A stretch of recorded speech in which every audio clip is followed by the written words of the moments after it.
You're listening to the United States Declaration of Independence. We hope you enjoy it. The Declaration of Independence. In Congress, July 4th, 1776.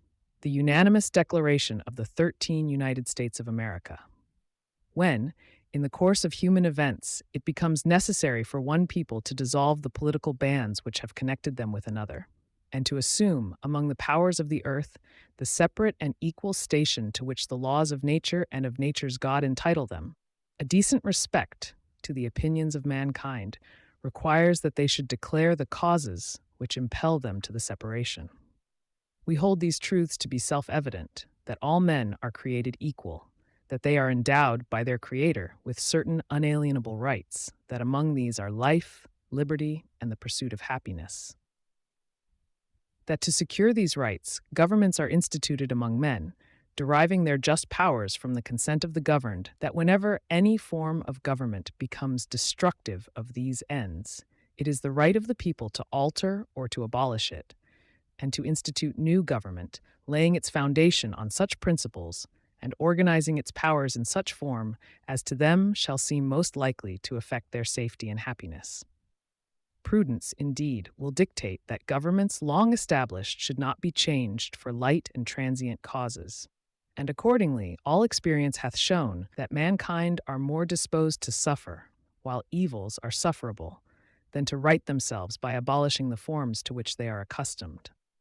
But when a long train of abuses and usurpations, pursuing invariably the same object, evinces a design to reduce them under absolute despotism, it is their right, it is their duty, to throw off such government and to provide new guards for their future security.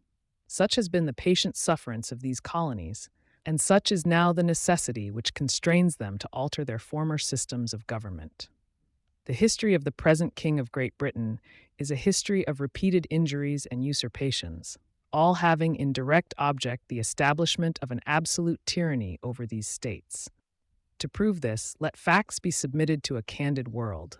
He has refused his assent to laws, the most wholesome and necessary for the public good.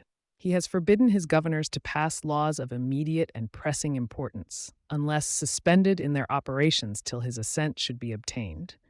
And when so suspended, he has utterly neglected to attend to them.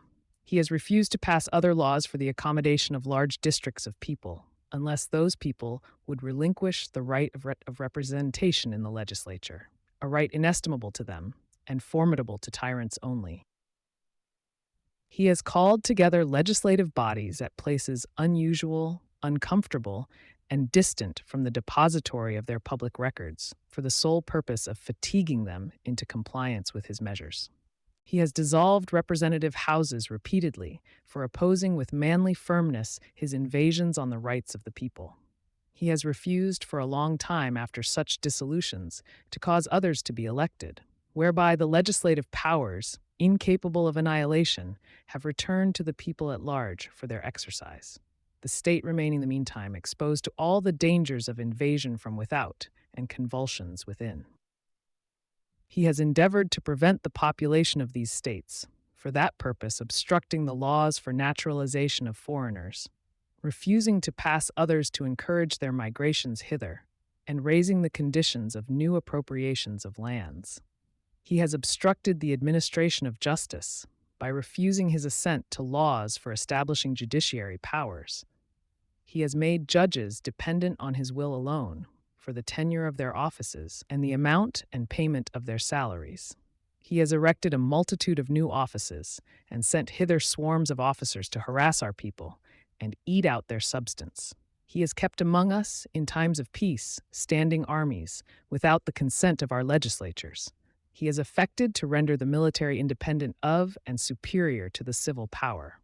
He has combined with others to subject us to a jurisdiction foreign to our Constitution and unacknowledged by our laws, giving his assent to their acts of pretended legislation, for quartering large bodies of armed troops among us, for protecting them, by a mock trial, from punishment for any murders which they should commit on the inhabitants of these states, for cutting off our trade with all parts of the world, for imposing taxes on us without our consent, for depriving us, in many cases, of the benefits of trial by jury, for transporting us beyond seas to be tried for pretended offenses, for abolishing the free system of English laws in a neighboring province, establishing therein an arbitrary government, and enlarging its boundaries so as to render it at once an example and fit instrument for introducing the same absolute rule into these colonies, for taking away our charters, abolishing our most valuable laws, and altering fundamentally the forms of our governments, for suspending our own legislatures and declaring themselves invested with power to legislate for us in all cases whatsoever. He has abdicated government here by declaring us out of his protection and waging war against us. He has plundered our seas, ravaged our coasts, burnt our towns, and destroyed the lives of our people. He is at this time transporting large armies of foreign mercenaries to complete the works of death, desolation, and tyranny, already begun with circumstances of cruelty and perfidy, scarcely paralleled in the most barbarous ages, and totally unworthy the head of a civilized nation. He has constrained our fellow citizens, taken captive on the high seas, to bear arms against their country, to become the executioners of their friends and brethren, or to fall themselves by their hands. He has excited domestic insurrections amongst us, and has endeavored to bring on the inhabitants of our frontiers the merciless Indian savages, whose known rule of warfare is an undistinguished destruction of all ages, sexes, and conditions. In every stage of these oppressions, we have petitioned for redress in the most humble terms.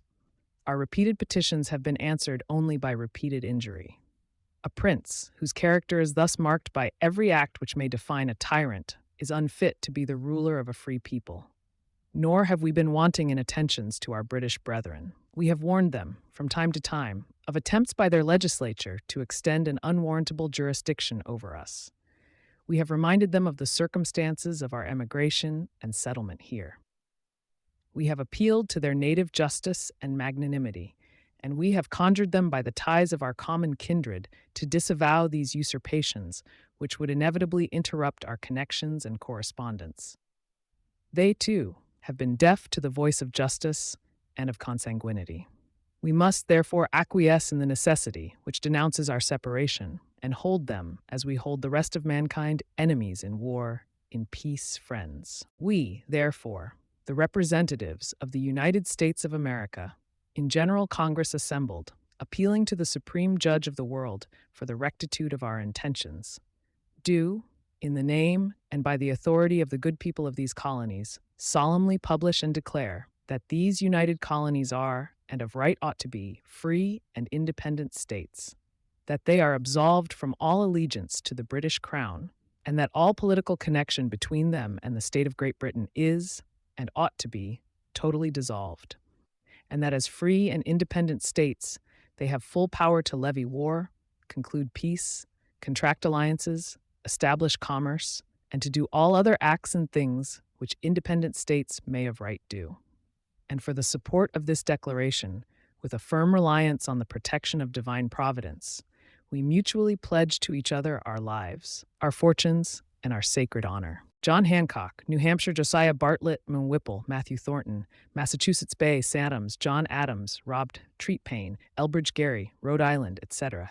Stepp, Hopkins William Ellery, Delaware Caesar Rodney, Geo Reed, Tho McKean, Connecticut Roger Sherman, Samuel Huntington, W. Wynne Williams, Oliver Wolcott, Maryland Samuel Chase, Mpaka Those Stone, Charles Carroll of Carrollton, New York Floyd Phil Livingston Franz, Lewis Morris, Virginia George Wythe, Richard Henry Lee, Those Ma, Jefferson Benja, Harrison Those, Nelson Jr. Francis Lightfoot Lee, Carter Braxton, New Jersey Richard Stockton, Jano Witherspoon, Fraz Hopkinson, John Hart, Ab Clark, North Carolina W. Hooper, Joseph Hughes, John Penn, Pennsylvania Rob Morris, Benjamin Rush, Benja Franklin, John Morton, Geo Clymer, Jas Smith, Geo Taylor, James Wilson, Geo Ross, South Carolina Edward Rutledge, Those Hayward, Junner, Thomas Lynch, Junner, Arthur Middleton, Georgia Button Gwinnett, Lyman Hall, Geo Walton.